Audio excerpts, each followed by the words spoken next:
Pronto, valendo? Acredito que sim. E aí, pessoal, boa noite. Vamos lá. Espero que as coisas tenham feito sentido da outra aula para cá, que a gente tenha, que vocês tenham podido ver o vídeo que eu mandei também. E hoje acho que a gente vai arrematar um pouco a conversa. Então, vamos aí, Ju, passo. Então, a gente quer falar hoje principalmente da questão da interseccionalidade, né? Pode passar. Assim, para começar, eu trouxe essa brincadeira aqui, visual, né? Essa régua aí, esse degradê, né? A gente tem um degradê que vai do preto até o branco, e a gente está imaginando nesse degradê esses pares de opostos que a gente usa para organizar a nossa forma de entender o mundo, né? É, isso é mais para a gente, assim, o que eu quero que a gente pense é assim, a, a nossa mente, ela funciona a partir dessa lógica, né? Ela identifica as semelhanças e diferenças, e a partir disso a gente vai nomeando as coisas e desenvolvendo a nossa linguagem, que é a nossa maneira de habitar o mundo, né? De conseguir saber o que é o que é o que não é. Só que a gente, essa mesma lógica, né, que é da nossa racionalidade, essa lógica binária da nossa racionalidade, né, então uma coisa ela é o que é porque ela não é o que ela não é. Ela é uma forma de interpretação do mundo que vai gerando as categorias que a gente usa para da linguagem, mas isso tem limitações, a gente precisa lembrar dessas limitações, né? Então, assim, só como brincadeira, nesse degradê que eu trouxe, que a gente está imaginando os pares de opostos que a gente usa para entender o mundo, tem esses dois pontos cinza, né? Que são dois pontos cinzas da mesma tonalidade de cinza. Mas que visto em diferentes contextos, né, dependendo de com o que você está comparando, o que está ao redor, de qual é o contexto quando você olha para algo, para um conceito, ele muda. Então, o mesmo tom de cinza fica diferente se ele está mais perto do branco ou se ele está mais perto do preto, né? Só como um exercício. E nessa mesma lógica, eu trouxe isso porque a gente está aqui falando principalmente muito de feminino e masculino, né? É, Só que acho que a gente acaba tendendo a pensar nessas polaridades como se elas realmente fossem oposições e esquece que não. Então, assim, o frio em si mesmo não existe. O frio, ele é algum ponto dessa régua aí, desse degradê, e ele só é frio em relação ao ponto que é mais quente que ele, né? Então, sei lá, por exemplo, o que eu chamo de frio, né? Eu perguntei hoje, tá frio em São Paulo, né? O que uma pessoa que vive em São Paulo chama de frio, uma pessoa que vive no Amazonas chama de frio, uma pessoa que vive no Alasca chama de frio, é completamente diferente. Então, os conceitos, eles sempre vão ser contextuais, né?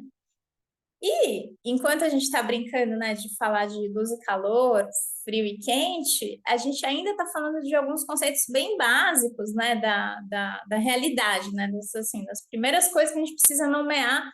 Tipo, você precisa saber o que que é luz, o que que é sombra para a minha existência mais básica no mundo, né? Saber que com a luz, quanto mais luz eu enxergo, se está mais escuro eu vou ter mais dificuldade de enxergar, por exemplo, né?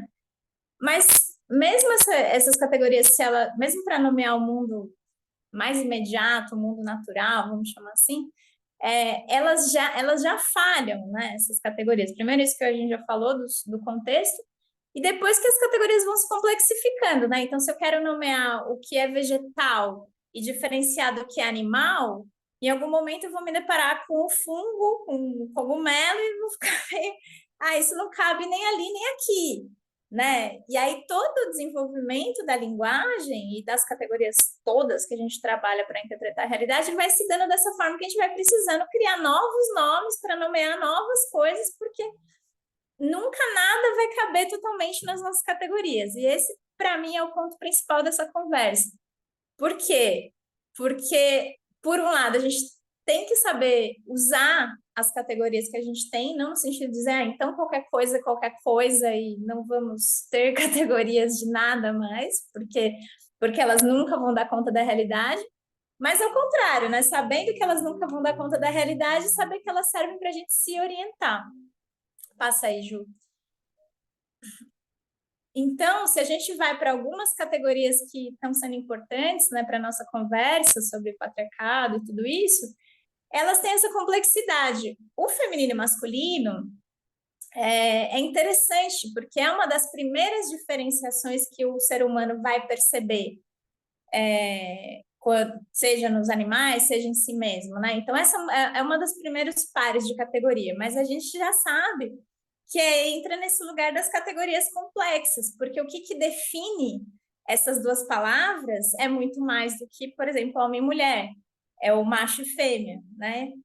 Então, assim, são palavras, são conceitos que vão crescendo com o desenvolvimento da história, da cultura e tal, e vão se tornando absolutamente complexos, né? Então, aí eu usei o exemplo do vegetal e do animal, mas se a gente vai indo para conceitos que são conceitos totalmente humanos, né? Então, se a gente fala, onde começa a natureza e termina a cultura? Né? A gente não fica ainda mais complexo, porque aí nem dá para colocar e imaginar isso numa régua de uma gradação de nada. E as duas categorias não existem uma sem a outra, acho que isso vale para todas, elas são sempre dialéticas. E dialéticas considerando o contexto, né? Que é o legal lá dos pontinhos cinzas, né? O contexto que ele é histórico, ele é territorial e social. Só que de alguma forma a gente ainda vive dividindo essas categorias como se elas fossem pares dicotômicos, né? Como se elas realmente fossem oposições. E isso é um elemento de, no mínimo, muita confusão, mas a gente precisa conseguir trabalhar com essas categorias de maneira ampla, entender que elas funcionam como referência, entender que elas são complexas e entender que elas não são oposições reais. Só que, com tudo que a gente falou da outra aula, além de tudo, vai acontecendo essa associação de certos grupos de categoria, né? Então, nessa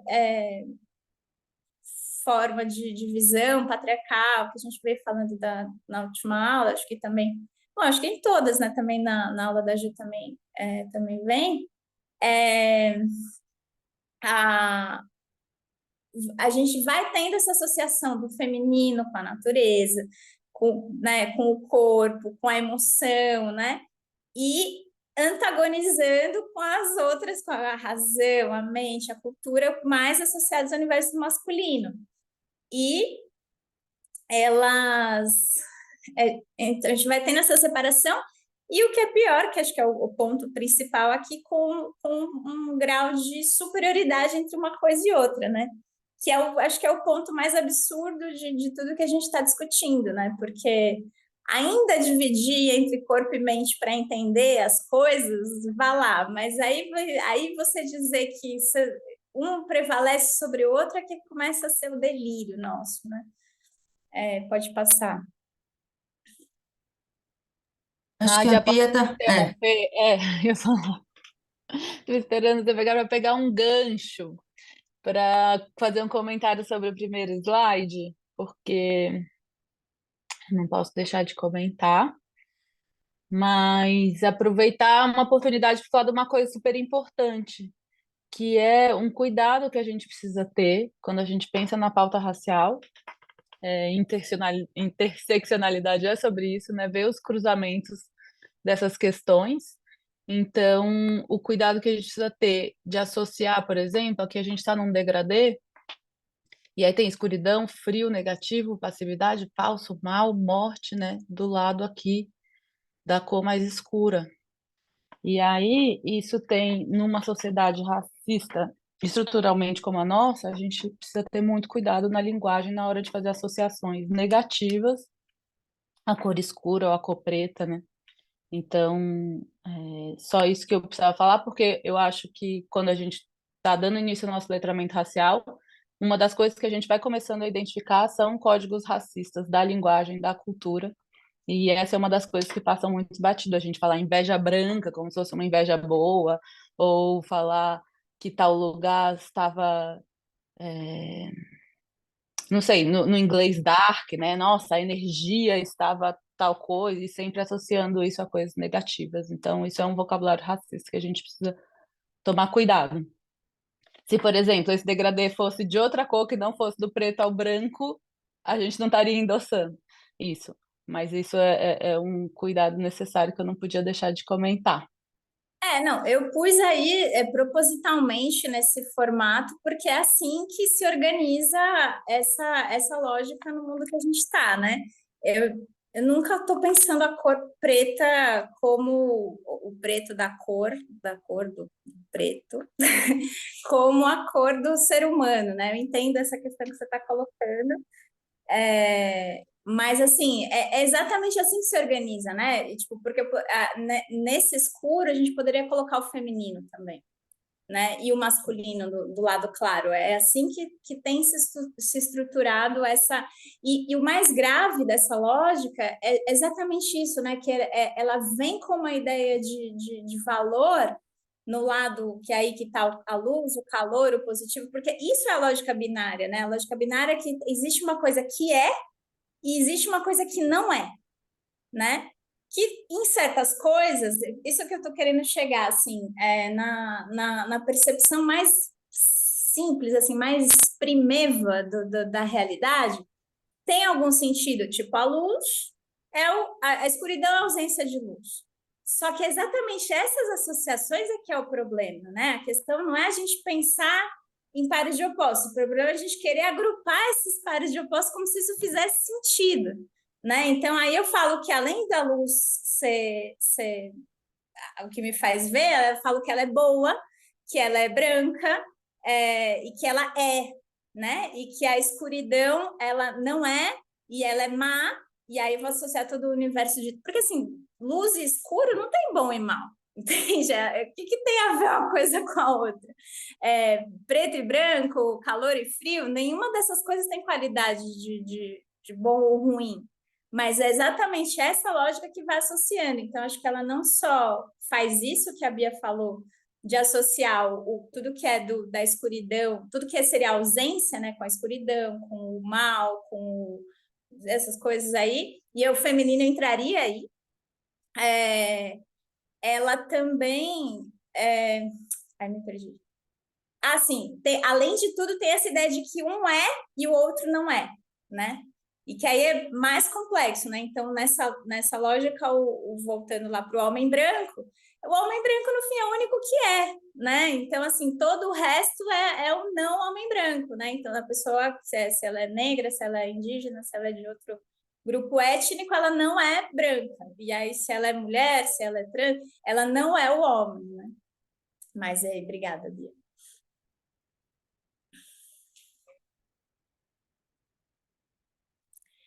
E aí, ó, inclusive isso, né? Agora que você acabou de comentar, nessa imagem que eu peguei, porque era a imagem do arco e do cesto, exatamente, a mulher foi colocada no lado escuro da imagem, né?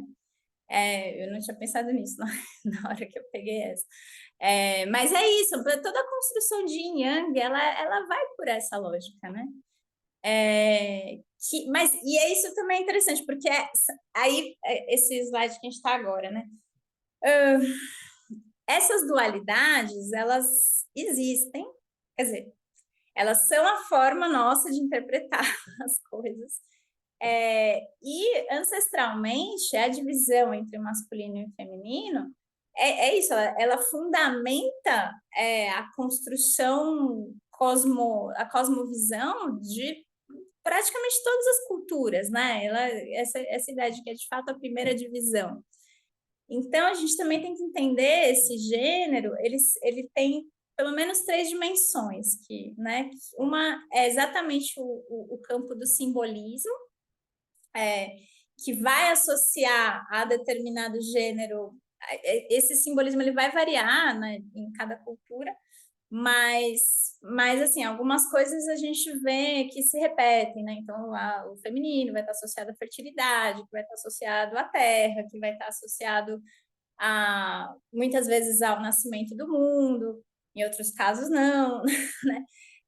E o masculino que muitas vezes está associado à ação, aí também gera esse tipo de coisa, né? O masculino é o que age, o feminino, então logo é o passivo, né? Então, assim, as culturas todas humanas vão fazer essa divisão, vão criar simbolismo em torno disso, isso é estruturante para a nossa capacidade de interpretar o mundo, mas é que a gente está aqui justamente para questionar como a gente faz isso e questionar no sentido de que a gente está num exercício de reconstrução intencional dessas lógicas e dessas dinâmicas, né? E aí, a experiência subjetiva da pessoa humana dentro desse universo, seja na cultura que for que ela tiver, ela não vem necessariamente colado com esse simbolismo.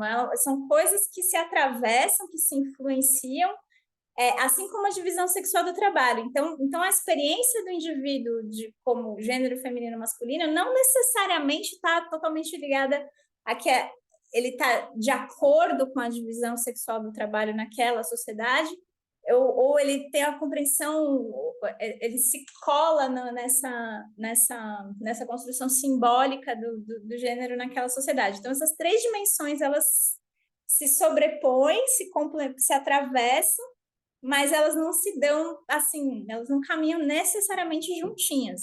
Aí, só para ilustrar esse caso, por isso que está essa imagem aí, que é do arco e do cesto. É uma história que o Pierre Clastres conta no livro que chama A Sociedade contra o Estado. Aí é um artigo que ele conta de uma sociedade de Guayaquil, que eram coletores-caçadores. Então, nessa sociedade, a divisão sexual do trabalho ela é muito clara e estruturante da vida social. Os homens são os que caçam e coletam, então os homens são os responsáveis por trazer toda a alimentação para o grupo, e aí o instrumento deles é o arco, e as mulheres, elas são responsáveis, como é um grupo nômade, de carregar os pertences do grupo para onde eles forem, nas movimentações, né? E aí o objeto delas é o cesto, né? Que elas tecem o cesto e com esse cesto elas carregam o objeto. Então, é totalmente tabu, né? Assim, o acesso por exemplo, o homem não pode tocar no cesto da mulher, senão ele vai perder a capacidade dele de caçar, que é vital naquele grupo. Assim como a mulher não pode tocar o arco, né? Então tem toda uma construção a partir de tabus e proibições. Mas o que me interessa aqui como um exemplo é porque, primeiro, é só um elemento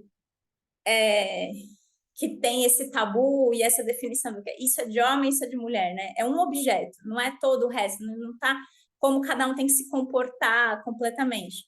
E esse artigo ilustra isso porque ele conta o caso de duas pessoas que nasceram sexo biológico homem, né, nessa sociedade, e que por razões diferentes deixam de fazer a função do masculino e passam a exercer a função do feminino, né?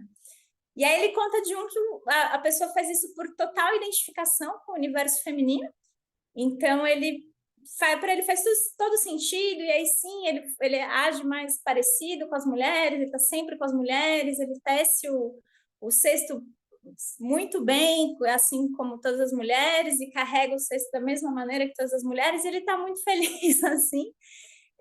E socialmente isso é totalmente dentro daquela sociedade, né? Totalmente dentro, eu quero dizer assim, ele não é vítima de nada, assim, ele é isso, né? Ele passa a ser uma mulher, socialmente, e pronto. Só que ao mesmo tempo ele conta um outro caso que contrasta, que é um que perdeu a capacidade de caçar, que chama pané, não? Que é o azar que ele passa a ter na caça. Só que é uma figura que não aceita isso nunca jamais, né? Então ele fica um homem que se degradou à condição de mulher, né? Ele não consegue ficar em paz e exercer as funções do cesto, de carregar os pertences tranquilamente, né? E aí isso gera socialmente questões, e aí socialmente ele é visto como uma pessoa um pouco ridícula, assim, né? Ele tem menos respeito da comunidade do que o geral das pessoas. Eu trago esse exemplo assim, só para a gente ver como isso, né? Cada sociedade vai construir isso de uma forma diferente, mas de alguma forma isso vai existir. Só que o que me interessa aqui também é que nessa divisão das funções, apesar de, para a nossa perspectiva, super mundo globalizado, uau, são grandes as restrições por um lado, por outro, existe um aspecto que é de funcionalidade, né? E a coisa funciona. E nessa lógica de funcionalidade, não está colocado não é um é e o outro não é, né? Não é um domina e o outro obedece. Não é nesses termos, é uma lógica de complementaridade que funciona, né? Então, acho que talvez num questionamento que é famoso, né, no mundo, que é assim, já existiram sociedades matriarcais, né? Por isso que eu mandei o vídeo também para você. Porque muitas vozes vão dizer que, na verdade, não. Na verdade, todas as sociedades sempre foram mais patriarcais, assim, mesmo as sociedades mais tradicionais, mais autóctones, sempre teve uma prevalência do homem sobre a mulher.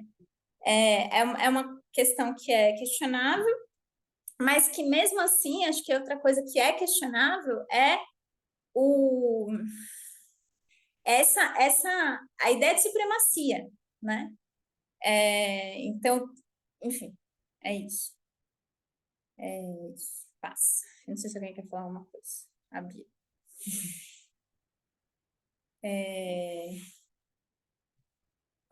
Então, quando a gente, assim, pensando na formação do capitalismo, que é o que a gente ainda experimenta, né, como é o que incide mais diretamente sobre nós,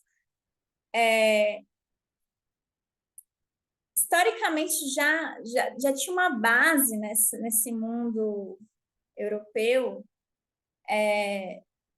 dessa lógica que vai associando a mulher a tudo que não é, né? A tudo que é isso, mais perto do animal, incapaz de razão, desprovido de alma, né? Toda essa coisa.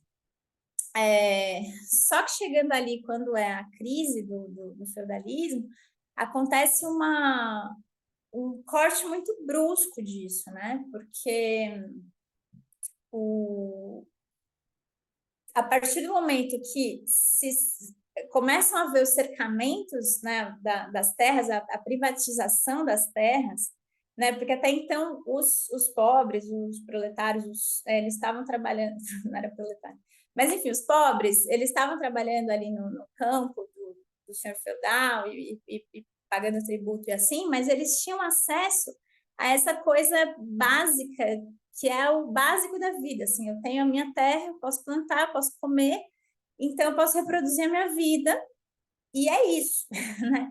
E a partir do momento que acontecem os cercamentos, bom, e aí tem toda uma organização que ela é mais comunitária, que é de relação, que acontece em festivais, que acontece em trocas, né? Tem um tecido comum, né? Existe uma comunidade.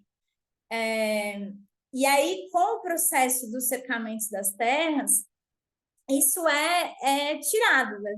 Deixa de ter, né? Então, é uma fabricação da miséria, porque o trabalhador passa a não ter como reproduzir a própria vida, então ele se vê obrigado a vender o tempo dele em troca do salário, então o salário é o que dá para fazer, mas para ele é uma degradação muito grande. E é isso, ele se vê obrigado a vender o tempo em troca de salário para ter dinheiro para comprar comida. Tipo, aí a comida virou mercadoria, né? Não era assim.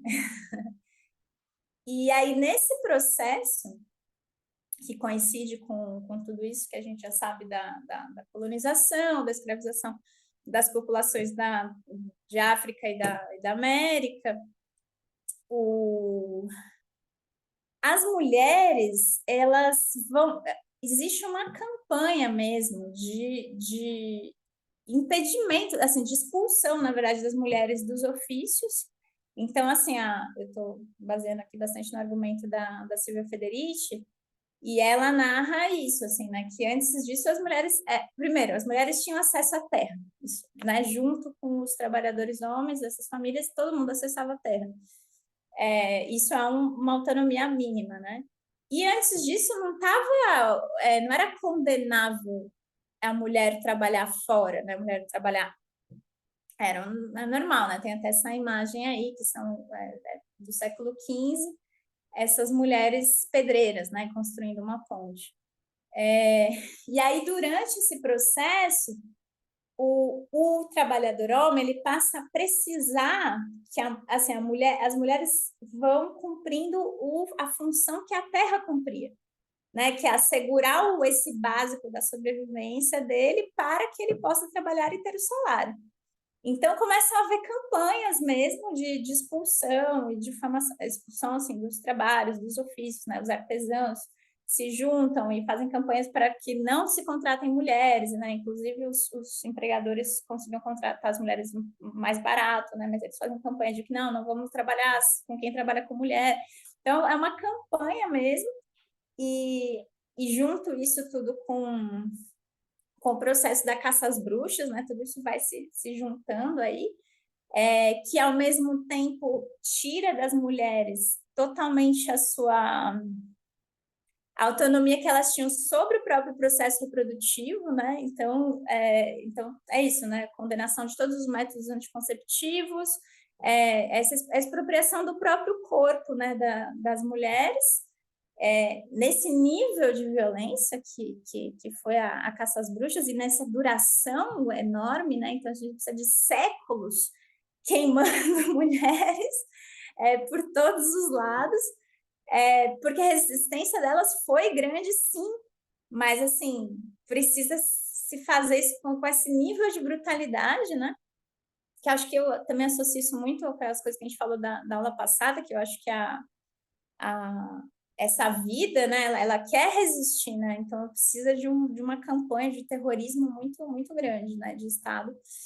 E aí acontece isso, né? Ou esse confinamento na esfera doméstica, essa reestruturação da família, como aquilo que também te falou na aula passada, essa célulazinha, o proto-estado, o proto-patriarca, né? Que vai ser um pouco assim, no caso do burguês, ele é de fato o proto-patriarca, né? Porque ele é proprietário, mas ele tem as suas classes subordinadas, que seriam ali a figura da esposa e dos filhos, né? E no caso dos proletários, isso se replica também, só que através do salário. Então, que o homem ele é dono da mulher porque ele tem o salário que ela não tem. Né? Então, é pela dependência que ela tem dele que ela ressignifica esse lugar de propriedade ou de subhumanização da mulher.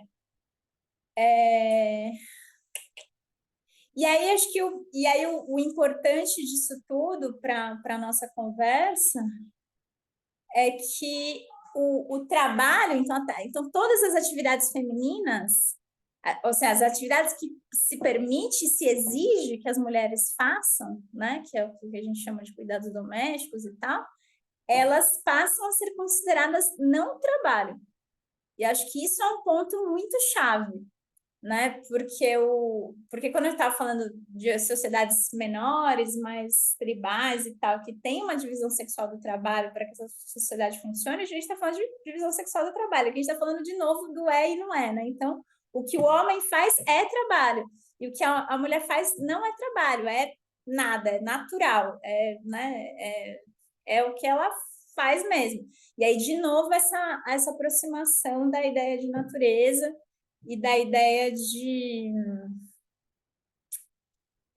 animal, né? Tipo isso, né? Sei lá, o que a vaca faz? Pasta, né? O que a mulher faz? Cozinha e lava roupa, sei lá.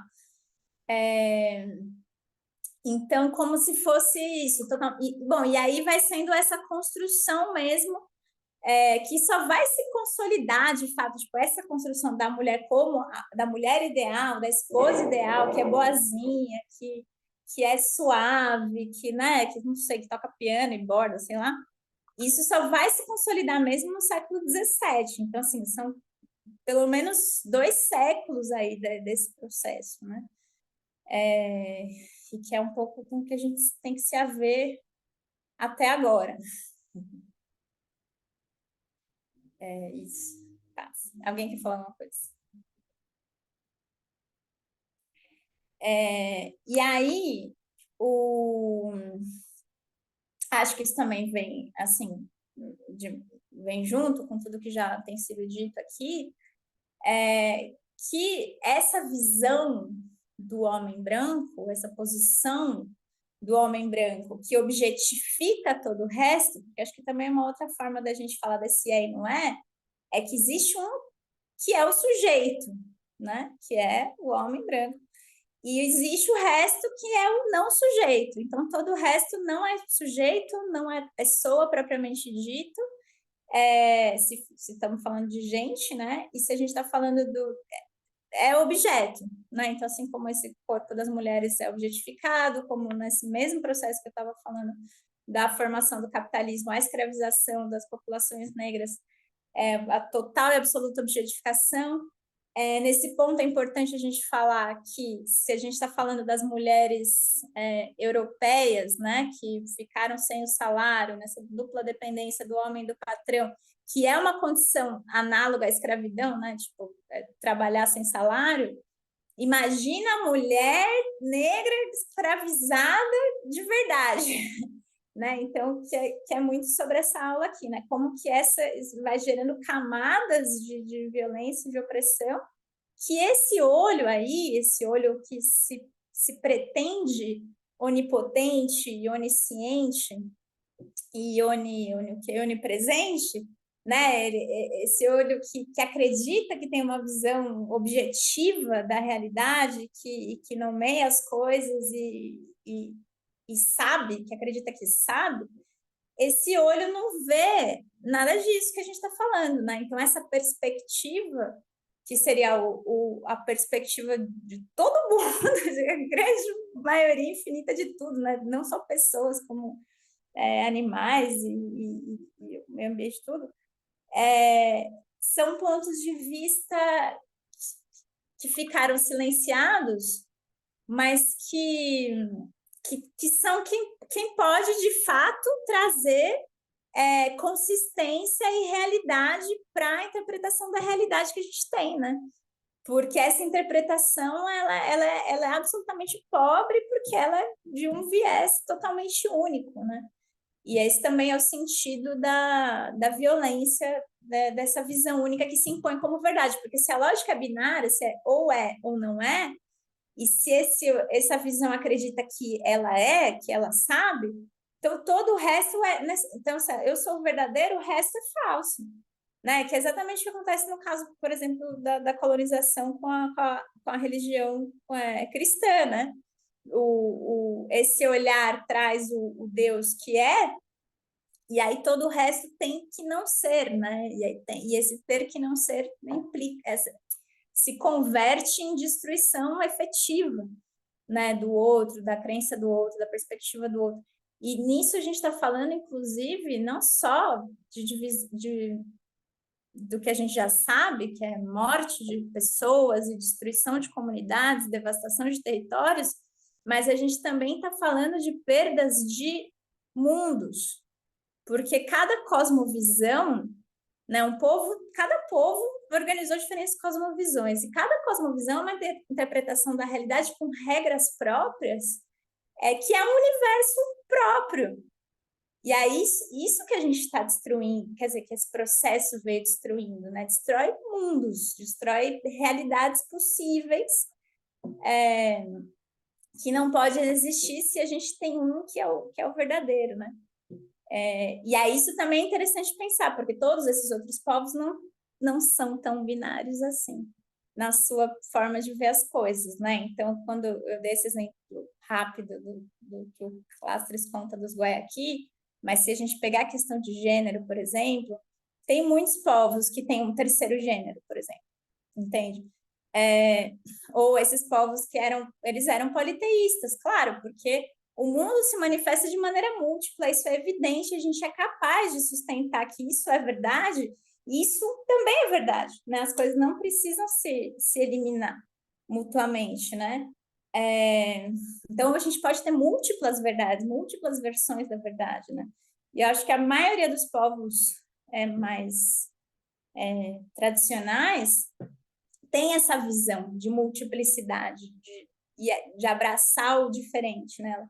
Então, a percepção da diferença, ela não é tão binária assim, né? Esse binário, ele é muito reforçado por essa lógica europeia que veio colonizando o mundo, né? Pode passar. E aí, é por causa disso que a questão da interseccionalidade, para nós, ou para pessoas que foram formadas, não só que foram formadas, né? Porque para nós que habitamos esse mundo cuja própria jurisdição se organiza por esse olhar do que humano é igual a homem branco, né? Então, inclusive isso, né? Que a gente usou por muito tempo a palavra homem como sinônimo de ser humano, né? E aí subentende-se que esse homem é branco. Toda a jurisdição, toda a organização legal, tudo que a gente também falou muito na aula passada, está estruturado em função dessa única perspectiva que é burra para enxergar essas outras diferenças e como isso afeta quem ficou lá embaixo, né, na pirâmide da hierarquia lá. Então é interessante porque assim, daqui a pouco eu quero saber o que vocês acham do conceito de interseccionalidade, mas para mim ele é muito interessante porque ele me parece que ele deveria ser mais evidente. E é impressionante como não é, né? Então, por exemplo, a Kimberly Crenshaw, ela conta algumas anedotas, né? Mas assim, refletindo sobre a questão da interseccionalidade, ela conta uma anedota que ela está no primeiro ano da graduação de Direito. Aí ela tem um amigo que é o primeiro cara negro que conseguiu estar no grupo, uma universidade super branca, né, dos Estados Unidos. E aí o amigo dela, o primeiro cara negro que foi convidado para participar do grupo acadêmico dos alunos inteligentes lá. E aí ele chama ela e um outro amigo para visitar ele lá. E ele fala, mas eles estão super nessa questão do racismo e tal, como é que vai ser isso, como é que a gente vai chegar nessa universidade e tal.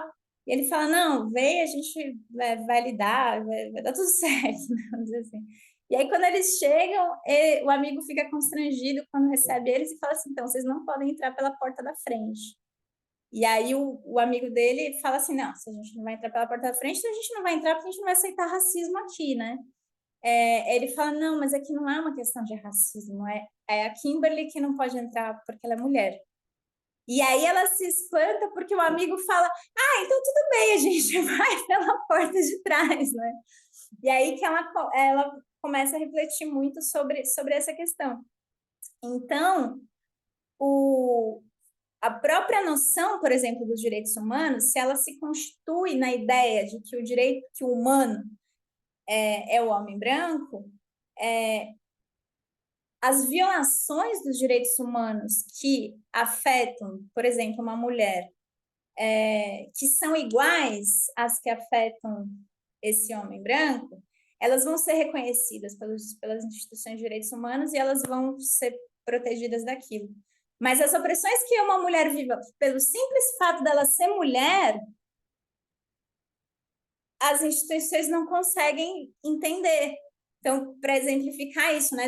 Então, coisas que a mulher sofre por ser mulher, que é, por exemplo, ser vítima de abuso, violência doméstica, né?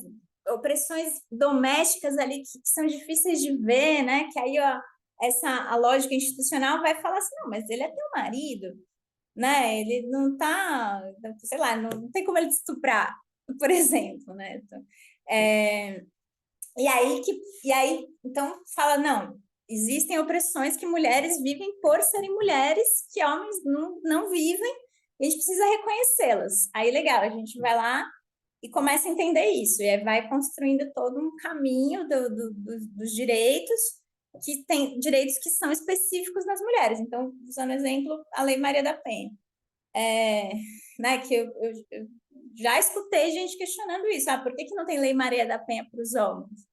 Né? Porque não é para ter, porque a gente está falando de reconhecer essa opressão específica. Beleza, isso é uma coisa. Aí, ao mesmo tempo, aí com a questão do racismo vai acontecer análogo, né? Então, tem certas.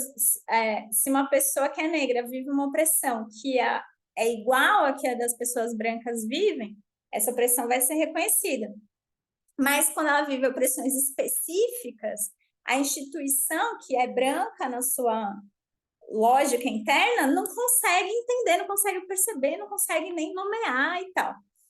Então, a gente tem que fazer todo esse trabalho de visibilização do racismo, entender, isso e aí tem que ir nomeando cada coisa, isso é racismo, coisas que nem sabiam que era racismo. Ok. Só que aí a gente tem um problema, que é a gente gerou uma separação entre esses dois grupos. Aí eles parecem que são dois grupos diferentes. Então, eu estou falando do grupo das mulheres e eu estou falando do grupo das pessoas negras. Só que tem mulheres que são negras, né? E isso vai, na verdade, é infinito, né? Tipo, se a gente colocar aí a questão da como que fala isso em português? Da pessoa com deficiência, se a gente colocar aí questões de opressão pela idade, pela nacionalidade, entendeu? Aí, então, não são coisas separadas, né? E aí, para ilustrar essa questão, teve esse caso que também ela cita, de um processo que as mulheres negras nos Estados Unidos estavam movendo contra a General Motors, dizendo que elas foram discriminadas porque elas não eram contratadas naquela empresa. E aí a instituição jurídica falou assim, tá, prova. Né? Então elas tinham que provar que elas foram vítimas de racismo e elas tinham que provar que elas foram vítimas de machismo. Só que acontece, então tá, fomos vítimas de racismo. O pensamento jurídico é assim, tá, a instituição foi racista? Ah, não, porque a instituição contratava pessoas negras, só que eram homens. Porque só tinha cargos que eram cargos de, sei lá, que exigia força, sei lá, cargos para homens. E aí fala assim, tá, e a instituição foi machista? Fala, não, ela contratava mulheres, né? Mas que por acaso eram todas brancas, né? Que eram contratadas para ser secretárias e assim dentro dos escritórios, esse tipo de função. Então as mulheres negras não só não eram contratadas, como não conseguiram, e efetivamente não conseguiram, nesse caso, provar para o júri que elas foram vítimas de discriminação, que é dupla e que é absolutamente específica, né? Que nem os homens negros, nem as mulheres brancas vivem, nesse caso, né? Então, essa é a grande importância da gente entender esse conceito de interseccionalidade, porque tem afeta a vida real das pessoas de uma maneira profunda e cruel, né? Então, o fato da gente ter instituições míopes, né? E míopes porque construídas dentro de uma lógica única, né? De uma visão única. Então, isso é para exemplificar, mas olhando para essa imagem aí, tipo uma flor aí, é muito assim, que no caso o racismo e o sexismo são estruturantes, né? São profundamente estruturantes do sistema mundo que a gente habita hoje. Mas se sobrepõem muitas outras opressões que vão gerando muitas outras intersecções, né? Como tá essa flor aí que dá para ter muito mais coisas ainda. Né? Seria isso. Alguém quer comentar alguma coisa?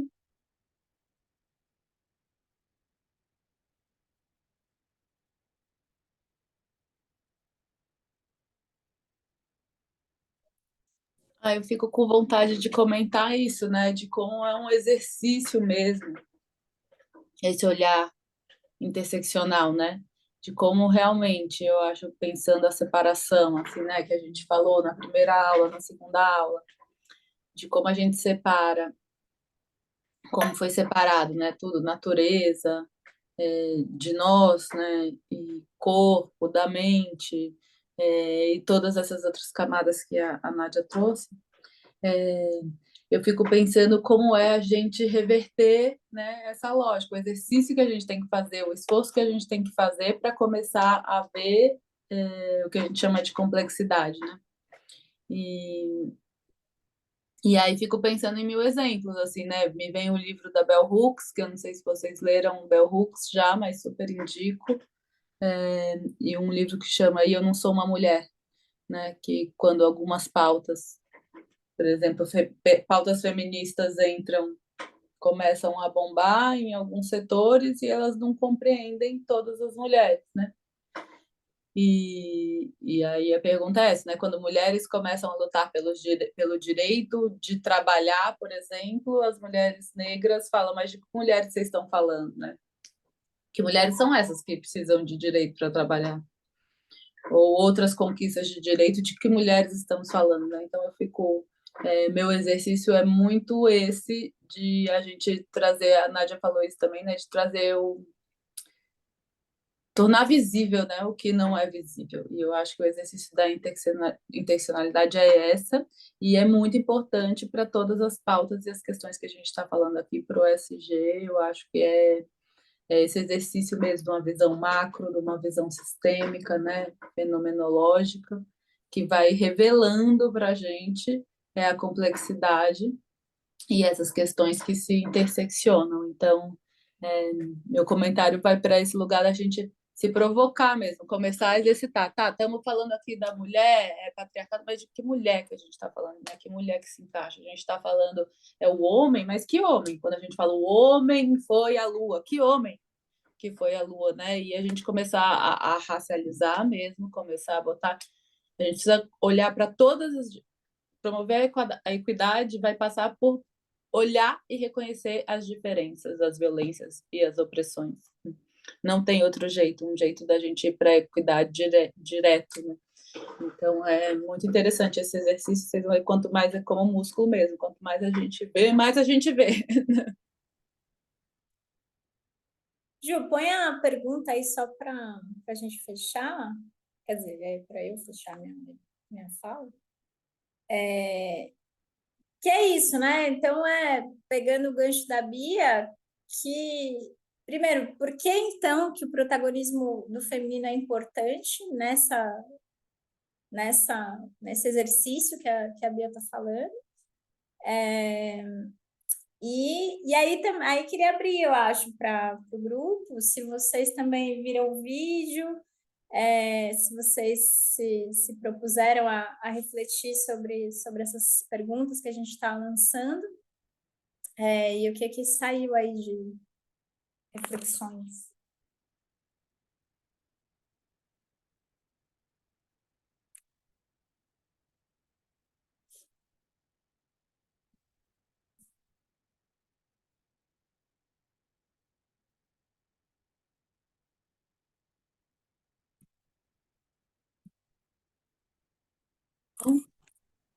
Alô?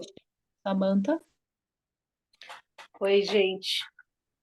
Eu posso contribuir, só dividir um pouco, né, com vocês, mulheres protagonistas. Primeira coisa é o protagonismo, né? Ser o ator principal da nossa vida. E como é difícil, né, para a gente que é mulher, porque se a gente é mãe, a gente é criticada e julgada porque não é boa mãe. Se a gente não é mãe, a gente é criticada e julgada porque a gente não está cumprindo o nosso papel especial, né? E muitas vezes eu vejo assim, né, que esse esse lance de inferioridade da mulher, né, pregado nas religiões. Então, acho assim, que muita raiz de tudo isso vem dessa questão religiosa, a questão até mesmo, né, que a mulher é frágil, mas assim, isso tudo é muito relativo. Também eu concordo quando fala, né, que mulher é essa que trabalha. Se você pegar vários registros aí, você vai encontrar muitas mulheres que sempre trabalharam, sempre sustentaram casa, ficavam viúvas, até mesmo falando de religião, a avó de Davi, ela era pobre, ela ia viúva, ela ia catar grãos na roça. Então, assim, as mulheres sempre trabalharam, sempre trabalharam. A mulher virtuosa lá da Bíblia, lá de Salomão, ela acordava 5 horas da manhã, ficava que nem uma condenada para lá, para cá. E assim, a gente romantiza, né? Mas para mim, sabe, a maior contribuição que a gente como mulher pode dar para esse protagonismo ser real e verdadeiro, né, é a gente começar a se respeitar. A lição sempre é de casa. A melhor lição é a de casa. E assim, quando a gente não respeita outra mulher, em todos os aspectos, acho que a gente está perpetuando essas correntes. E julgar uma mulher vai muito além de tudo aquilo que a gente está acostumado. É a amante que é a vagabunda e o marido, tadinho, né?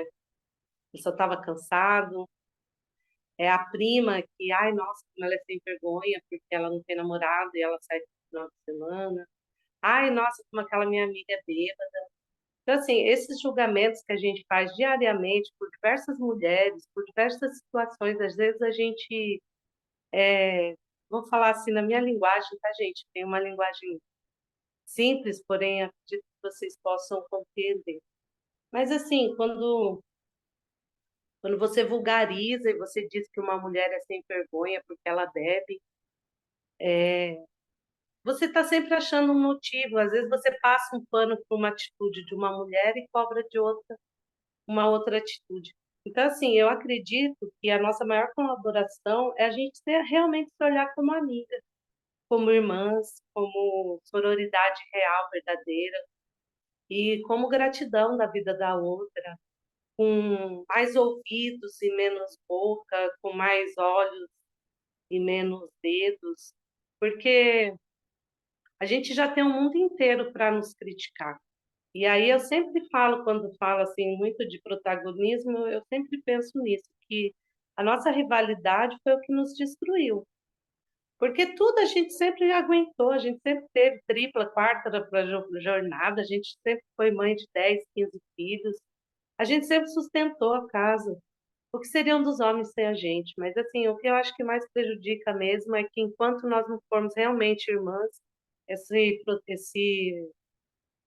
esse machismo ele vai perpetuar, porque depende de nós essa mudança. Mais uma vez, colocando na culpa na costa da mulher todo esse peso, mas é isso aí, gente. A gente já está acostumada, né? Não era para estar, mas já está. E é isso. É, é só uma contribuição de todo esse assunto aí que vem na minha mente. Obrigada, viu? Prazer estar com vocês aqui. Vocês são muito lindas. Eu vou comentar em cima da sua fala, Samantha, porque achei muito interessante você colocar essa questão da competição entre mulheres, né, e da falta de sororidade e dessa gratidão.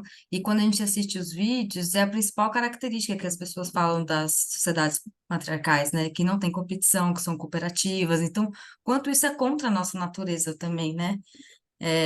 E o quanto a cultura patriarcal nos fez, né, nos moldou, de certa forma, a seguir esses protocolos patriarcais, que nem dá para dizer só que é do masculino, entendeu? É do patriarcado, principalmente. Então, eu acho muito interessante, porque eu assistindo os vídeos, né, não é da nossa natureza se competir entre nós e não ser solidária uma com a outra, e não ser grata uma com a outra, e não reconhecer a existência uma da outra, muito pelo contrário, né? É uma das principais qualidades eu acho que talvez seja seja mais evidente da disparidade assim entre uma sociedade patriarcal e matriarcal é justamente a colaboração e a não competição e não ser individualista Então, acho muito interessante isso. É muito um contraste interessante mesmo. Nossa, eu vou pegar o gancho também. Eu gostei do que a Gil falou, porque ela falou assim, é patriarcal e não dos homens, né? Porque, assim, uma tendência, por exemplo, minha mesmo, enquanto mulher, seria isso. Não, na verdade, o matriarcado coopera e esse negócio de competição é culpa dos homens, né? E, na verdade, não.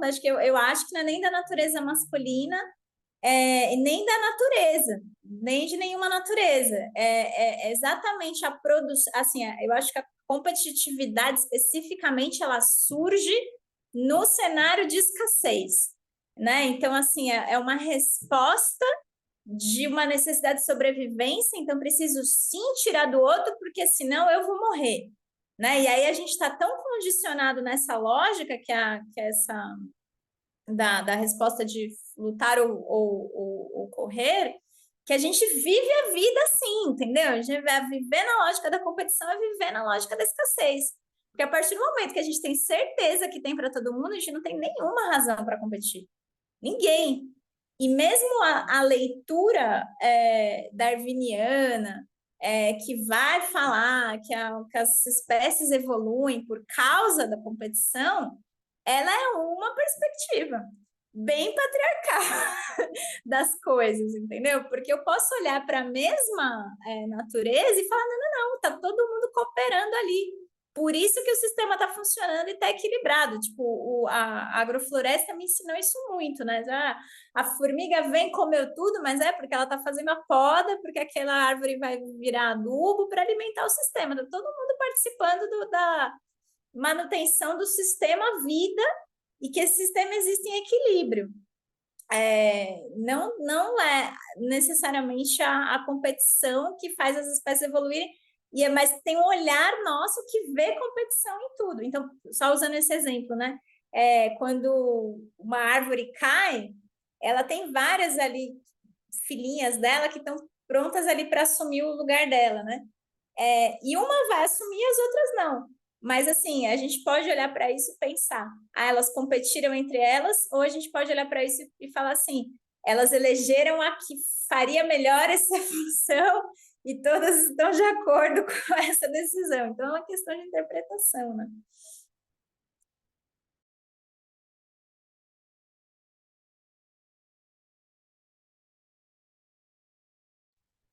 Fala mais alguém aí.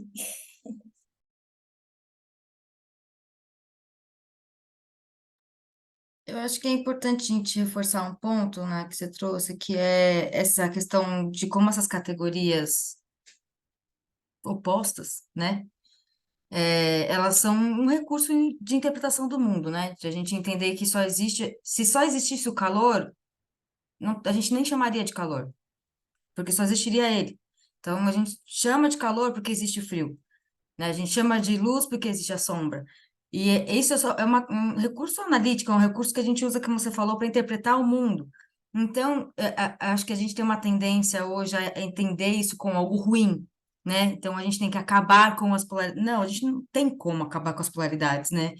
Com as dualidades, mais do que polaridades, acho que são dualidades que coexistem. A grande questão que foi que você pontou na aula, eu só estou reforçando mesmo, são duas questões uma é a gente colocar uma como boa, outra como ruim, uma como verdade, outra como mentira, outro como bom e o outro como, por exemplo, né? E assim, essa associação, que se você for para pensar, os atributos que são atribuídos às mulheres são os mesmos que são a natureza, para ter a necessidade de controle. É o cíclico, é o emocional, é a falta da razão, é o primitivo, é o selvagem, né? Então, são os mesmos argumentos que são usados para a natureza, usa-se para a mulher. Então, as mesmas formas que você controla, né? Que o patriarcado controla a natureza, ele busca controlar a mulher, que é através do medo, da devastação, do cercamento, né? Então a mulher fica cercada dentro de casa, num lugar de segurança, de controle extremo. Então, né, a floresta a gente faz a mesma coisa, esse lado é meu, isso é meu, isso é seu. Então, eu acho que para a gente não cair na tendência de falar assim, então não existe homem nem mulher, então mulher não pensa nisso. Eles existem, eles são importantes. A questão é não atribuir valor e entender que, como o conto diz, né, por exemplo, quando uma pessoa, um indivíduo que não se assemelha, apesar de ser biologicamente entendido como homem, não se assemelha aos papéis sociais associados ao homem, e ele, né, vive uma condição de mulher, faz essa transição para a condição de mulher, isso não é um problema. Entende? É sobre isso que a gente está falando. As categorias existem, mas isso não quer dizer que elas são rígidas, são duras e que a gente tem que seguir isso.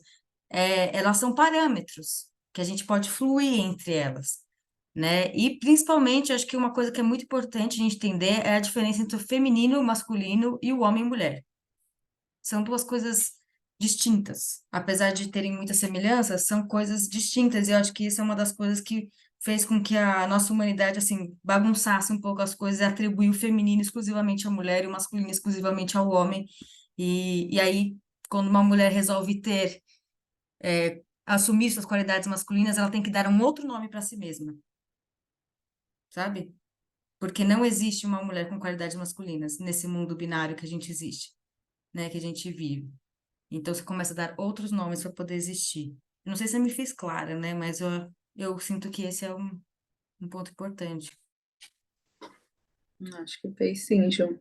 Também me vem uma coisa assim que eu acho muito importante para mim, sempre quando eu pensei nesses nossos encontros, para mim ficava muito importante a gente olhar, né, para a questão da equidade, porque como eu já falei para vocês várias vezes, é o principal problema, né, social do Brasil, é a desigualdade, né? E aí eu acho que cabe a gente falar da dualidade, da polaridade, a gente sempre trazer elas juntas. Então, se eu estou falando de equidade, eu estou falando de desigualdade, né? Se eu estou falando de desigualdade, eu estou falando de igualdade, essas, né, os dois lados estão sempre juntos. E aí eu penso muito nesse lugar do protagonismo feminino, como realmente uma, como diria Silvia Federici, que a gente está falando aqui, o ponto zero da revolução, um livro dela que eu amo. Então eu acho que, porque se a gente está num mundo que foi construído uma cultura, né, que construiu-se em torno desse lugar de superior e inferior, né, onde o detentor de todos os privilégios, né, e o que está associado ao superior, ao bom, é o homem branco, e tudo que não é o homem branco vai cair em alguma graduação do inferior, se a gente for pensar em degradê, né, isso vai ter camadas aí, gradientes, é, não, eu acho que facilita a gente de olhar o mundo que a gente tem hoje aí, né, das violências, das opressões, que são, às vezes, a gente olha e fica confuso, e eu acho que quando a gente olha para essa ótica, a gente entende tanta exclusão, tanta violência, tão pouca mobilidade social, né, possibilidade de se movimentar realmente, de mudar, então, e eu puxo mais uma vez para o de dentro para fora, né, de pensar como é que a gente promove equidade a partir da gente, a partir do que a gente já tem agora, de onde a gente está e do que a gente já tem, né? Porque às vezes parece que a promoção da equidade é um movimento e é gigante, mas que gera um pouco de impotência, né? De sensação de, nossa, mas como é que a gente vai mudar isso? Como é que a gente vive numa sociedade, né? Num capitalismo patriarcal, e aí? Estamos aqui presa, né? E então eu acho que sempre a mudança parte da gente. A primeira libertação é da gente. E aí, para mim, é o exercício que eu tenho falado para vocês também, mas que é da gente se perceber, esse lugar de observação individual, de eu perceber, beleza, eu estou agora aqui de frente para um homem branco, para um homem negro, para um homem indígena, ou para uma mulher branca, uma mulher negra, uma mulher indígena, ou para uma mulher mais velha, uma mulher mais nova, ou realmente por uma mulher, um homem com alguma deficiência, qual seja a diferença que se apresenta, eu estou hierarquizando essa diferença ou não estou hierarquizando? Né? Como é que eu me sinto? Eu me sinto superior? Eu me sinto inferior em relação a essa pessoa? Né? Porque hierarquizar não é só a gente estar num papel, né, de superioridade, mas também está num papel de inferioridade. Isso vai variar, dependendo do lugar social que a gente está, né, onde a gente se encontra. Então, eu acho que esse é o exercício que faz a gente sentir que a gente está se movimentando dentro dessa questão, dessa questão dessa hierarquia que está posta aí há muito tempo, né? Então, eu adoro escutar o que todas vocês falaram, mas que a Samantha diz também, né, desse nosso lugar de mulher, num momento de mundo onde a gente realmente pode sair desse paradigma, né? A partir desse exercício que eu estou falando, que é uma coisa que é um passo, mas que muda, né? Essa visão muda muito.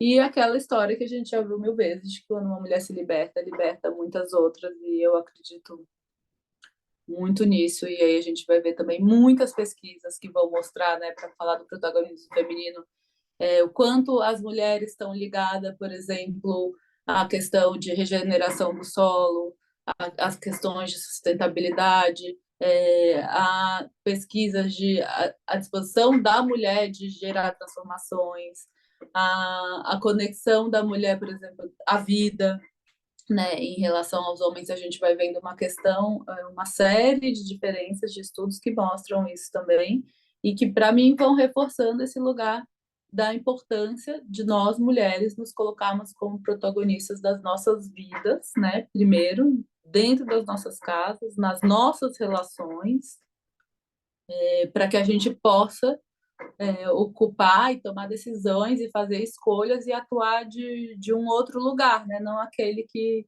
não seguir reproduzindo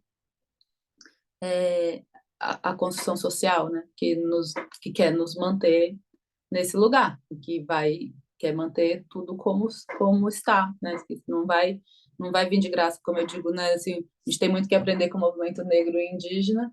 é, e eu acho que das principais coisas é a gente, né, enquanto mulher, seja branca, negra, indígena, parda, é, a gente entender que a gente precisa se movimentar, que não vai vir, essa promoção de equidade não vai vir de graça, né?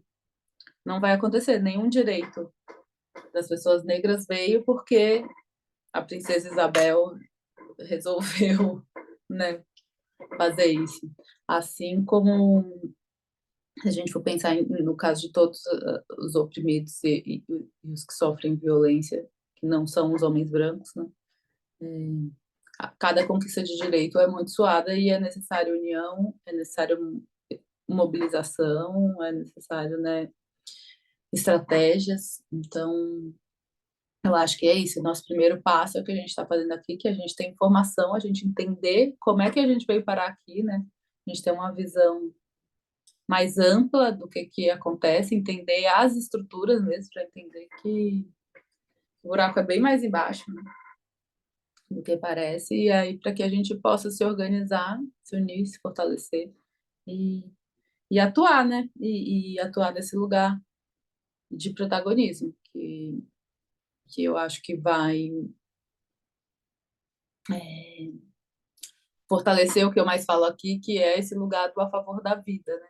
Como é que a gente realmente, enquanto mulheres, se coloca a favor da vida, né? A gente que é capaz de gerar vida, a gente que como eu vejo, pelo menos quase sinônimo de vida e de natureza, né?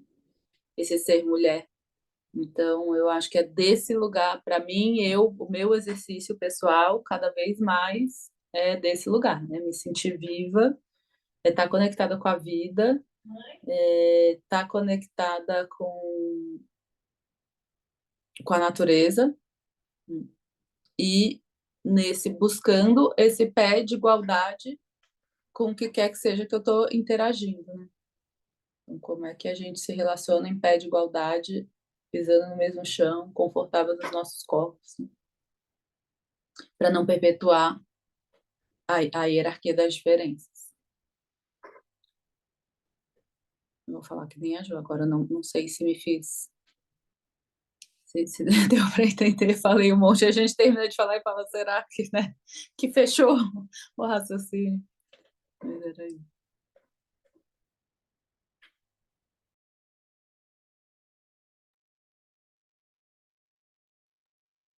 Inclusive, Ô, ia dizer Bia, que. Pode falar, Sam.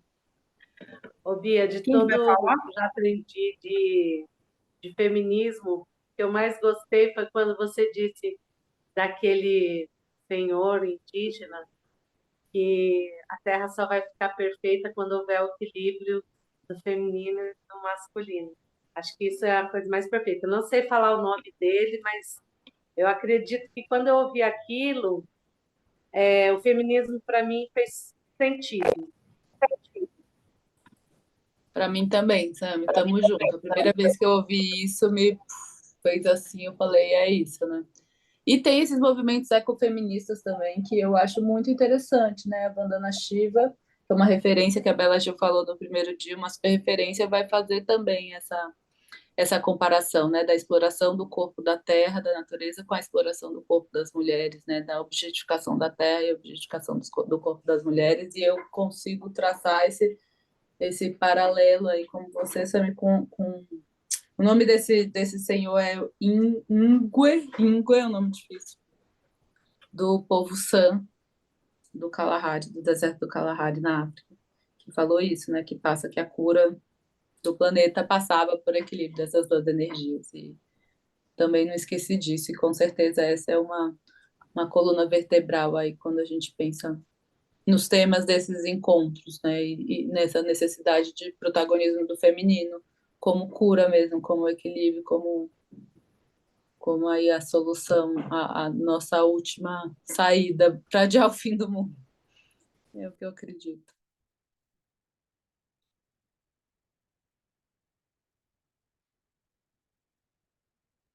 Eu acho que um questionamento nessa linha de como produzir esse equilíbrio, porque acho que esse que é o grande desafio, né? Assim, na realidade compartilhada, assim, nos espaços, na política, nas empresas, nos espaços de poder e tal, como a gente desenvolve esse equilíbrio, né? Porque, acho por isso também que eu quis trazer o vídeo lá do matriarcado, daqueles lá, o que eu conheço mais, esses que é o Moço, né, esse na China, e o que me interessa ali, como também exemplo, né, é que existe um outro design da estrutura das relações ali, no caso da relação familiar e da dinâmica de propriedade, né? E penso muito também nas curdas, não sei se eu cheguei a comentar, mas elas fazem, elas desenvolvem isso, né, que chama ginealogia, que seria isso, uma ciência social da mulher, e que é exatamente isso, vem dessa palavra que é mulher e é vida, e é a mesma raiz etimológica, praticamente a mesma palavra. Então, a ciência da mulher é a ciência da vida, e só que assim, é exatamente isso, né? Como que a gente desenvolve isso na prática, né? E acho que, não sei se também elas ali, estando em contexto de guerra, é, tudo é mais, não sei, é mais urgente, né? Também fico pensando nessas mulheres do Quênia que aparecem no vídeo, que aí é isso, assim, é tão urgente que a gente vai lá e constrói uma vila só de mulheres, né? E eu acho que a função disso não tem nada a ver com excluir os homens, tem a ver com a gente entender como a gente se organiza, né? Então, pensando nas curdas, elas fazem a lógica, por exemplo, do poder na estrutura social que eles vão desenvolvendo lá. O poder é sempre compartilhado entre um homem. O poder não, nem é o poder, né? São representações, né? Mas o representante do grupo é sempre um homem ou uma mulher, sempre. Nunca é uma pessoa só, né? Esse é um exemplo, né, que eu penso assim rapidamente, né? Porque o que eu vejo, quando eu até citei o exemplo do filme da Barbie, eu penso assim, de repente eu vejo a gente disputando os espaços numa lógica hierárquica, numa política, num sistema, que é esse sistema que o design é patriarcal. Então você até chega lá, puta, mulher, presidente do Brasil, uau! Impeachment, entendeu? Sabe, tipo, então assim, também tem eu vejo que a gente, nesse mundo nosso, a gente se debate um pouco com essa questão, né? E aí me interessa pensar isso, assim, que, pô, e aí se fosse um presidente um homem ou uma mulher? Não sei se do país talvez não dê, mas da empresa, sabe? Ou na sala de aula, ter dois professores. Eu gostava quando eu dava aula em duas pessoas, né? Porque aí você não cria uma figura de autoridade, porque as duas pessoas podem, inclusive, discordar, sabe? Eu estou imaginando uma bobagem assim, mas assim, eu acho que um pouco seria legal ir pensando assim, o que que precisa para criar esse equilíbrio, porque assim, uma certa lógica de entortamento da vara vai falar das mulheres serem cada vez mais poderosas, que pode até funcionar, mas eu acho que se a gente já pensar com mais, já olhando para essas estruturas, a gente não precisa passar por, sabe, então o oprimido vira opressor, e aí a gente, acho que já podia redesenhando estruturas mesmo, né, com outras lógicas, né? Joguei assim bem rapidinho nesses poucos minutos, mas acho que um olhar para o design, que é isso que eu queria trazer um pouco, especialmente na aula passada, né? Que existe esse filtro patriarcal que está em tudo, ele constrói as coisas meio sempre no mesmo formato. E aí as coisas poderiam ter outros formatos, né? Se criadas com outras mentes e outros pontos de vista, né? Que é isso do ponto de vista dos subjugados. Não É sei se eu por me... isso, por isso que a gente colocou na pergunta, assim, na construção de novos mundos, né? E não do novo mundo, como se fosse ter um. Acho que também é muito do feminino a gente pensar novos mundos, possibilidades múltiplas que vocês podem coexistir, mesmo que contraditórias, sabe? Mesmo que, né? Enfim, mas é por isso que a gente colocou novos mundos. Acho que faz muito sentido, né? A partir da fala da Nádia.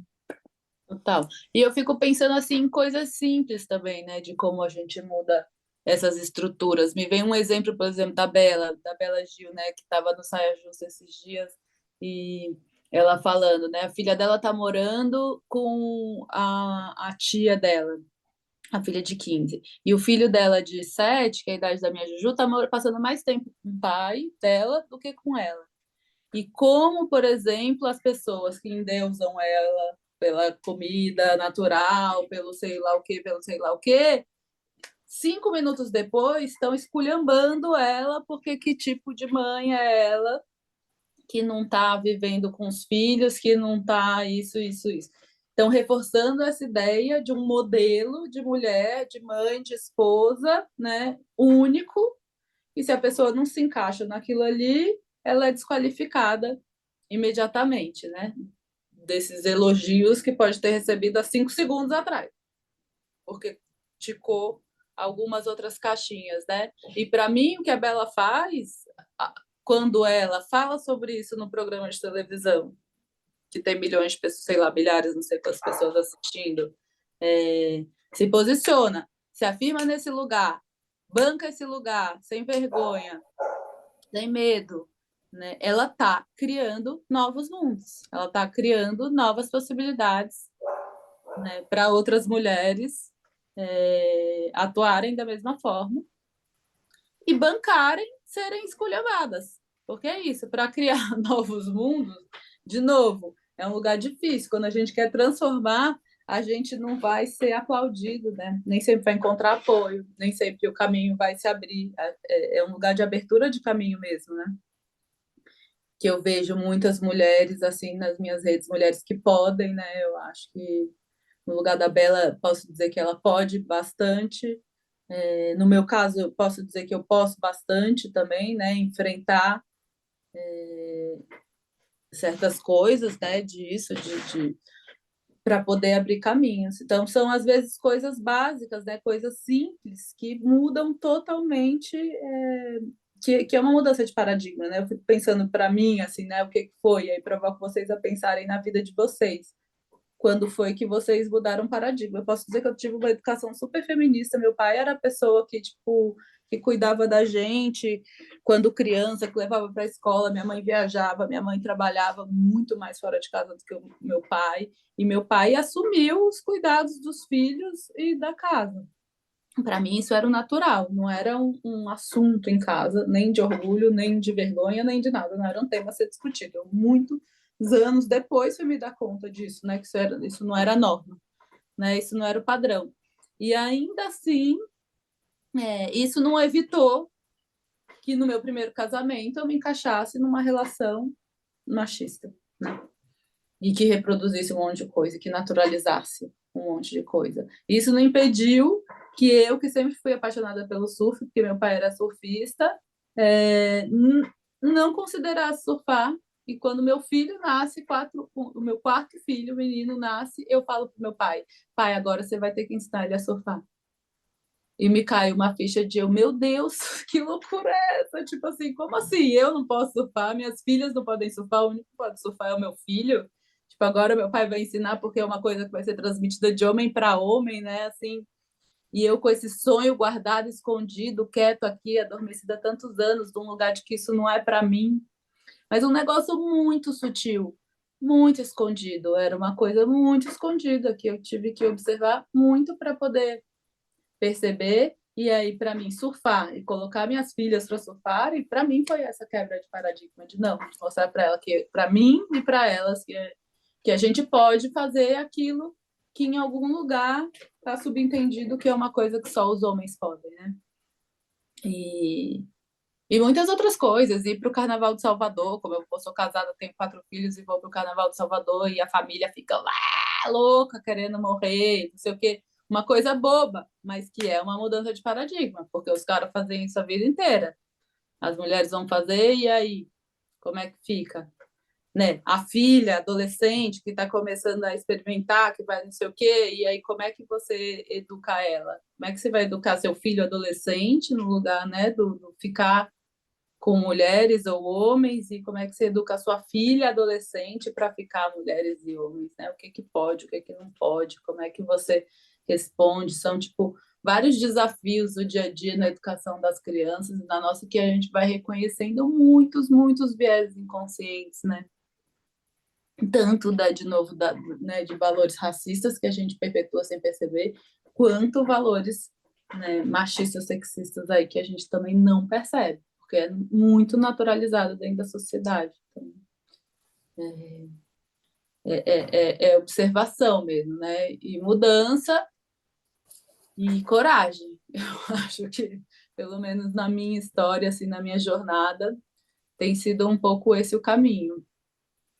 E ser protagonista é isso, né? Eu acho que traz muito poder, mas traz muita vulnerabilidade ao mesmo tempo.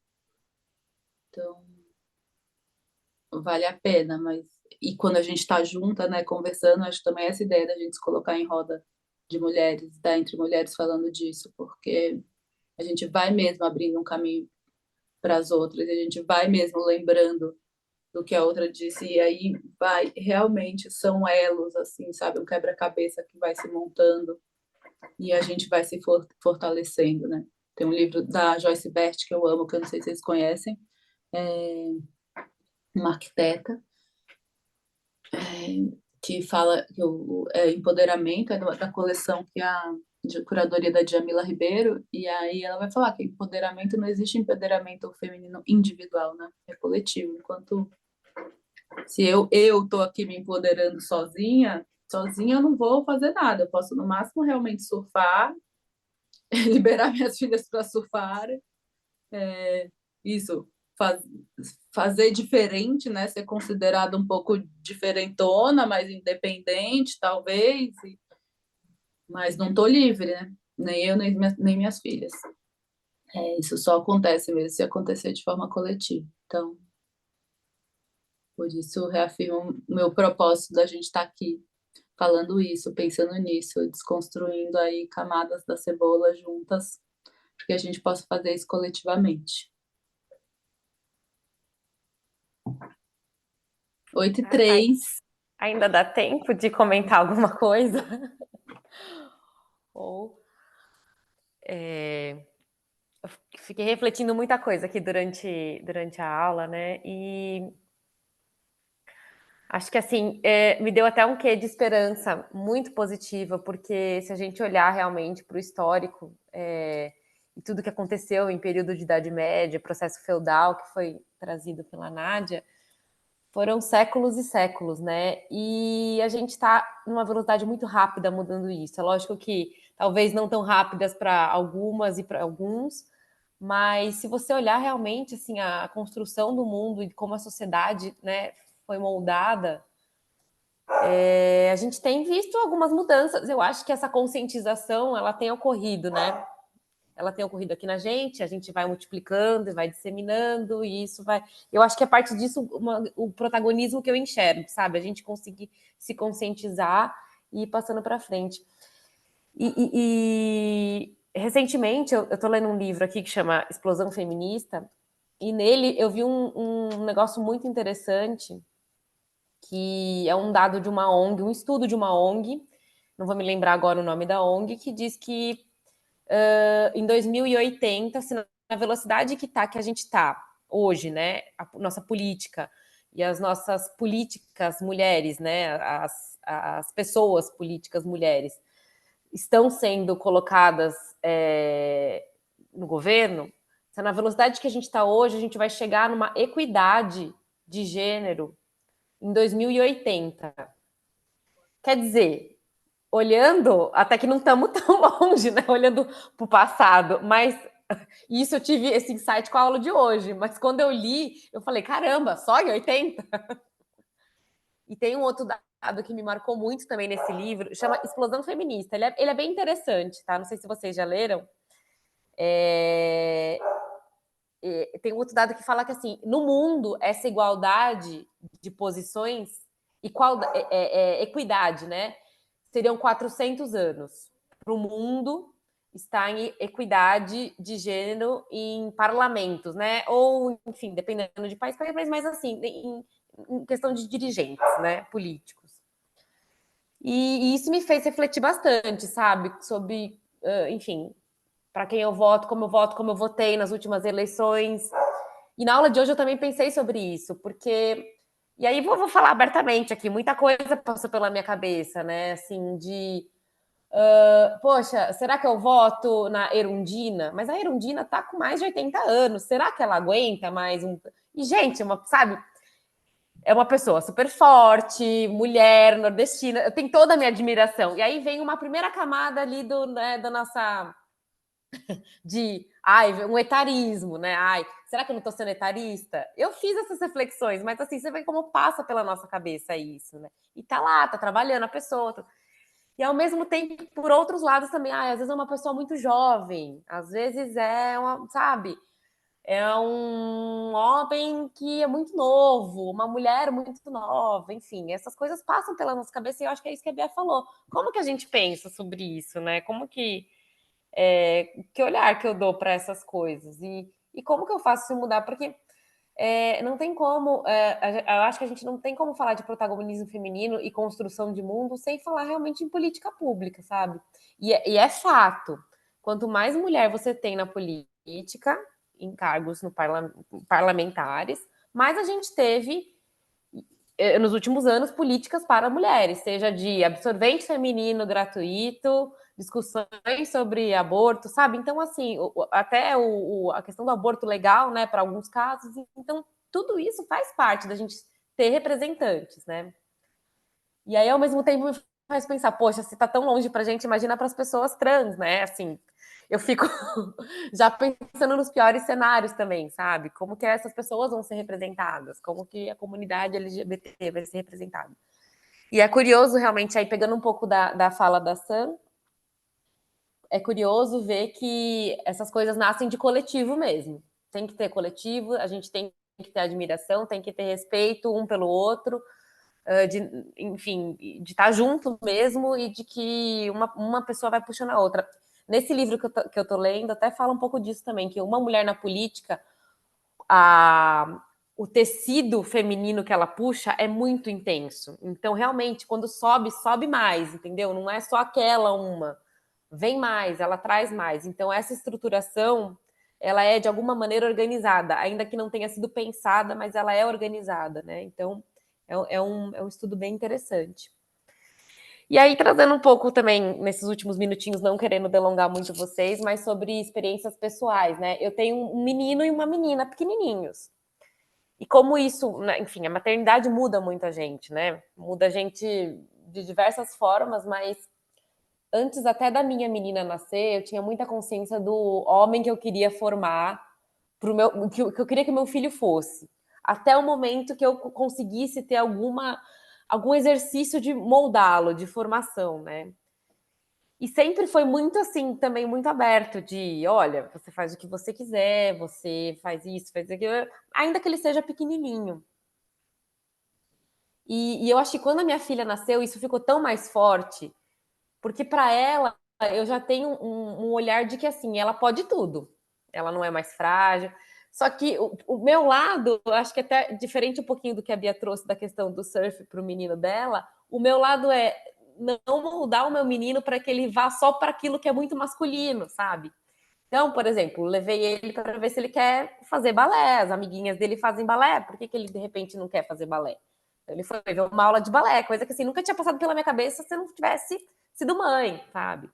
Porque para mim, a minha filha já vai fazer o que ela quiser. Então, assim, eu fico olhando muito isso, sabe? Para tentar moldar ele, para que ele seja parte do protagonismo feminino também, sendo homem, ou enfim, o que ele quiser ser. Então, é interessante isso, e eu me vejo mais policiando isso do que com a minha menina. Eu vejo mais, olha, ele tem que estar atento a isso, né? Então, sei lá, ele tá num desfraude agora, e aí chegou numa fase que ele tá muito assim: meninas usam calcinha, meninos usam cueca. Eu falei pra ele: olha, usa o que você quiser. Por enquanto, pra você, eu comprei cueca, sabe? Uma coisa meio que assim. Mas depois, sei lá, vai testando. E eu não quero, assim, engraçado isso, né? Porque quando eu falo isso para os avós, eles já acham que eu tô tendenciando. Não, mas aí, peraí, você não tá É que ele colocando seja uma gay. discriminação. Você tem que discriminar gênero para ele, né? Porque. E talvez eu tenha, mas agora ele é tão pequeno, talvez eu tenha que em algum momento falar fisiologicamente. Mas o que eu reparo é lógico, é uma experimentação para mim também, como uma. O que eu reparo é. Ele já sabe, ele vê as diferenças em menino e menina. Então, para que eu vou colocar mais camadas nisso, sabe? De meninos isso, meninas aquilo, né? Meninos podem isso. Então todo mundo pode tudo, sabe? Usa o que faz o que quer. Então, tá meio que assim, mas é interessante o meu policiamento com ele, mais ele do que com ela, né? Porque quero moldá-lo para ele ser um protagonista também, porque eu tenho certeza que ela vai ser, assim, isso permeia, né? Isso vai, a gente está aqui fazendo uma reflexão, e eu tenho certeza que ela já vai crescer nesse ambiente. Mas eu não sei se com ele vai ser assim, sabe? Eu fico muito tendo essas discussões. E só para finalizar, assim, eu tenho alguns amigos super progressistas, de cabeça aberta, tudo, e aconteceu uma coisa muito, muito curiosa com duas famílias muito próximas, né? As duas famílias tinham filhos pequenos. E aí eles eram muito amigos, esses filhos pequenos, de assim, 4, 5 anos. E essas famílias falaram assim: poxa, que legal seria se fosse um menino e uma menina, porque aí eles poderiam, no futuro, se interessar um pelo outro e a gente virar família. Uma dessas famílias falou assim para outra: ué, mas não precisa ser menino e menina, de repente eles se interessam como um casal gay. E aí, essa outra família que ouviu isso achou que estava muito aberta, mas não estava. Isso doeu para eles. É interessante isso, né? Como isso doeu pensar que, poxa, como assim meu filho pode ser que ele seja, sabe? Então, assim, por mais cabeça aberta que às vezes a gente seja, e a gente olha para esse exemplo falando assim, poxa, então a gente realmente precisa olhar, de novo, no que a Bia falou, para os nossos atos. E eu acho que isso vai muito como um protagonismo feminino, a gente olhar para dentro de si e falar, poxa, será que eu sou tão assim, né? Como é que eu estou olhando o meu entorno? Como é que eu vejo onde eu trabalho? Como é que eu vejo minha família, as pessoas que me ajudam, ou quem eu ajudo, os meus amigos? Como que eu me posiciono, né? Será que eu estou falando tudo que eu deveria falar? O que eu concordo, o que eu não concordo? Ou às vezes a gente está cansado só de ficar batendo naquela tecla, né? Então, é um pouco disso, gente, que eu queria deixar aqui como de minha experiência com vocês. Muito bom, gente. Não, e pensar que as mulheres, estou procurando aqui esse percentual de mulheres que são chefes de família no Brasil. Alguém tem esse número de cabeça? 44%, se eu não me engano. Vamos, 44% que são mães solo, tá? Que estão educando filhos e filhas, né? Como você falou. Então, é uma responsabilidade mesmo que a gente tem, né? No Brasil, com esse índice de feminicídio, se a gente realmente tem que educar de forma diferente os dois, né? As mulheres para se empoderarem, para realmente conseguirem colocar limites e não se colocarem em situações de dependência, né? Precisa de um treinamento muito grande para, né? Nossa geração não teve isso. É essa geração que vem que vai estar ligada nessas coisas. Mas não adianta a gente empoderar só as meninas, né? Se os meninos continuarem tendo a mesma educação, né? Aliás, adianta, vai, né? Mudança puxa mudança. Toda diferença faz diferença. Então, qualquer coisa que a gente já faz de diferente para as nossas filhas e filhos já vai mudar alguma coisa na cultura. Mas nesse mundo ideal, para ter uma mudança relevante, por exemplo, na violência, né, contra a mulher, definitivamente o foco precisa estar nos meninos, né? E é doido, porque pensar, né, isso, o protagonismo feminino, se a gente pensa que nós estamos parindo e educando esses homens e essas mulheres, né, que vão estar aí daqui a alguns anos, né, sendo, como diz a Silvia Federici, sendo não só força de trabalho, mas sendo, né, os casais e as pessoas que vão ter os filhos e as pessoas que vão educar as próximas gerações, também tem uma responsabilidade grande nesse protagonismo feminino, né, de, de que pessoas, que mentalidade que vão reproduzir, né, que é o nosso exemplo mesmo. Sei, eu toda nesse estudo, não sei o que, mas o meu filho não toma água num copo rosa. Eu quero, assim, morrer, bater a cabeça na parede. Mas é isso, a gente educa, mas a sociedade está informando outras coisas, né? Aqui em casa só tinha coisa rosa, porque eu tinha 3 meninas, né? E aí você vai se dando conta, meu Deus, por que eu tenho tanta coisa rosa, tanto copo rosa, tanto garfo rosa, tanta coisa rosa? E já fui me dar conta disso, né? Que loucura isso. E aí, quando chega o menino com essa infinidade de coisa rosa, de repente o menino, ai, não, porque alguém, ou com certeza não foi só uma pessoa, ou só uma vez, disse para ele, né, que não podia. E aí começa a surgir a raiva do que é de mulher, né, do que é de mulherzinha, como o que é de mulher, como coisa ruim, né, como coisa que coloca um homem em risco, né? Que ele pode acontecer com ele se ele beber água num copo rosa, num copo rosa? Tá com medo de alguma coisa, né? Ele não tá com medo de virar gay, alguém tá, mas assim, ele tá com medo de alguma coisa, né? Tá sendo passada essa informação para ele. É muito doido pensar. E como a gente reproduz. A minha filha jogou futebol, a minha mais velha, a vida toda. Tinha um monte de chuteira por causa do pai dela, não sei o quê. Na hora que eu fui organizar essas coisas para doar, eu falei, nossa, eu vou achar um menino que adore futebol. Aí ela olhou para minha cara assim, tipo, por que o menino, né? Tipo, as coisas dela. E me veio, porque era futebol, que eu tinha que passar. Meu Deus, que lapso! Assim, e ainda bem que é isso, quando a gente faz um bom trabalho, as próprias filhas vêm, né, e cutucam a gente e falam, mãe, tipo, tá doida? O que você tá falando? Eu falei, nossa, realmente, olha como a força da cultura, né, é um negócio muito forte, que se a gente não tá atento mesmo, a gente vai reproduzir. Vai reproduzir. É um trabalho mesmo assim contra a maré. E aí por isso que coletivamente é mais interessante, né? Porque aí senão a gente fica nesse trabalho de secar gelo, que eu acho que vale a pena, mas que é puxado. 8h18, gente, é porque esse papo realmente é infinito. Vamos parar. Alguém quer falar mais alguma coisa assim rapidamente? Vamos encerrar. Obrigada. Obrigada, Nádia. Obrigada, gente. Boa noite. Obrigada, boa noite. Obrigada, Gente, Nádia. obrigada. Boa noite. Boa noite. Obrigada, Nádia.